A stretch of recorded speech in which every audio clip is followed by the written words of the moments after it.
Bonjour à tous et bienvenue sur Burkina 24. Remaniement ministériel, diplomatie, cohésion sociale, économie et cercle continental du Sénégal. L'essentiel de l'actualité de la semaine écoulée en un condensé clair et rythmé. Retour sur Actu, c'est maintenant. La semaine a été marquée par un remaniement ministériel au Burkina Faso. Le président, le capitaine Ibrahim Traoré, a réduit le gouvernement à 22 ministres contre 24 auparavant, avec 4 départs et 2 entrées. Annick Pic Bougomzege Ouattara prend la tête du ministère des Sports, de la Jeunesse et de l'Emploi, tandis que Moumouni Zoungrana est désormais nommé ministre à l'enseignement secondaire et à la formation professionnelle et technique.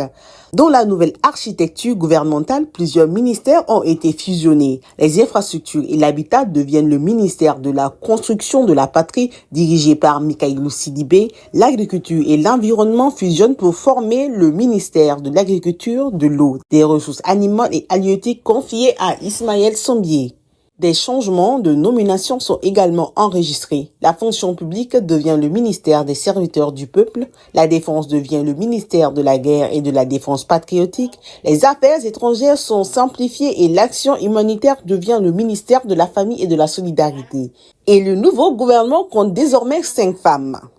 Dans le même temps, la coopération internationale s'est illustrée avec le lancement de l'année sino-africaine des échanges humains et culturels 2026 par l'ambassade de Chine au Burkina Faso. Sur le plan social et sécuritaire, 127 militaires de la gendarmerie nationale ont été décorés pour leur engagement. La ministre de la Famille et de la Solidarité a également porté le message de cohésion sociale dans le cadre de la campagne d'Emessira auprès de la FAIB. Côté économie, la Sofitex annonce une hausse de 27% de la production cotonnière.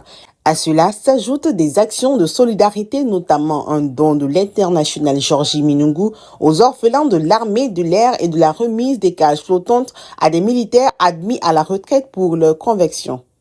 Enfin, le sport a bouclé la semaine en beauté. Le Sénégal a remporté la Coupe d'Afrique des Nations en battant le Maroc 1-0 après prolongation grâce à une réalisation de Pape Gueye. Les Lions de la Teranga décrochent ainsi leur deuxième sac continental en 4 ans. Voilà, c'est tout pour ce numéro de retour sur Actu. Excellente semaine à tous, que Dieu bénisse le Burkina Faso et surtout restez connectés sur Burkina 24, le meilleur média en ligne.